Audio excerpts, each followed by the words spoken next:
Hi everyone, so this is me Gurung Sangye from Nepal and I hope हजुरहरु सबैजना सन्चै हुनुहुन्छ होला आरामै हुनुहुन्छ होला भन्ने आशा गरेकी छु र यदि हजुरहरु कोही मेरो च्यानलमा नयाँ हुनुहुन्छ र अरु फर्दर भिडियोजहरु हेर्न चाहनुहुन्छ भने मेरो च्यानल सब्स्क्राइब गर्न चाहिँ नबिर्सिनु होला सो यति भन्दै आज चाहिँ हामी हाम्रो टपिक बारे कुरा गर्न जाँदै छौं let's start it so normally हामी नेपालमा भएको नर्सहरुको कुरा गर्दाखेरि चाहिँ इफ तपाईहरुले चाहिँ नेपालमा एज अ नर्स काम गरिराख्नु भएको छ भने चाहिँ के त आफ्नो नर्सिङ पास आउट गरेर लाइसेन्स लिइसकेपछि चाहिँ हामीले चाहिँ एभ्री 6 इयर्समा चाहिँ के त हाम्रो लाइसेन्स चाहिँ रिन्यू गर्नुपर्ने हुन्छ है नेपालको कुरा गर्दाखेरि चाहिँ जुन चाहिँ एक हिसाबले राम्रो कुरा पनि हो भनौं न है 6 वर्षसम्म हामीलाई टाइम हुन्छ जे भए पनि र इफ तपाईहरु चाहिँ दुबई युएईमा आएर चाहिँ एज अ नर्स काम गरिराख्नु भएको छ भने हैन अथवा जो भर्खरै आएर चाहिँ दुबई युएईमा एज अ नर्स काम गर्दै हुनुहुन्छ भने उहाँहरुले चाहिँ के बुझ्नु जरुरी छ भने चाहिँ हामीले चाहिँ दुबई युएईमा चाहिँ एज अ नर्स काम गरिसकेपछि चाहिँ हामीले चाहिँ हाम्रो नर्सिङ लाइसेन्स चाहिँ के त एभ्री इयर हुन्छ नि एभ्री इयर नै चाहिँ के त हामीले रिन्यू गर्नुपर्ने हुन्छ है यो कुरा चाहिँ तपाईहरु सबैजनाले चाहिँ थाहा भएको राम्रो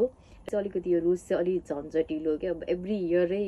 एभ्री इयरमा रिन्यू गर्नुपर्ने हुन्छ नि त अलिकति झ्याउ पनि छ भनौं न यो कुरा चाहिँ यो रिन्यू गर्नुपर्ने कुरा भइहाल्यो ओके नाउ अब हामी चाहिँ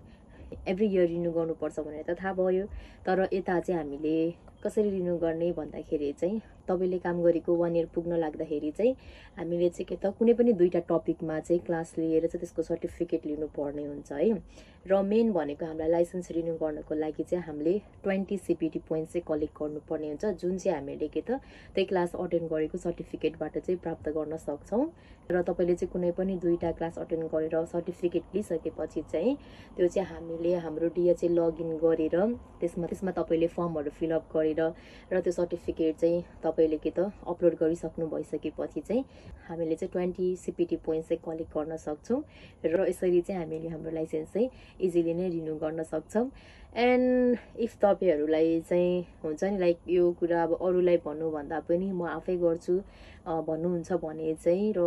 त्यो तपाईले चाहिँ डिएचए आफ्नो लगइन गरिसकेपछि त्यो प्रोसेसहरु के छ कस्तो छ हैन कसरी इजिली चाहिँ हामी आफैले नै घरमा बसेर चाहिँ त्यो 20 सीपीटी पोइन्ट्स चाहिँ कलेक्ट गर्न सकिन्छ भन्ने कुरा चाहिँ जान्न मन छ भने चाहिँ मैले मेरो युट्युब च्यानलमा पनि यसको प्रोसेसहरु यसको भिडियो बनाएर चाहिँ हालेको छु तपाईहरु त्यहाँ गएर हेर्नु होला हैन त्यो भिडियो पनि एकदम हेल्पफुल हुन्छ तपाईहरुको लागि र यति भन्दै आजको भिडियो चाहिँ म एन्ड गर्न चाहन्छु I hope you like my video and if you like my video please don't forget to like comment share your friends and don't forget to subscribe my channel thank you everyone take care bye by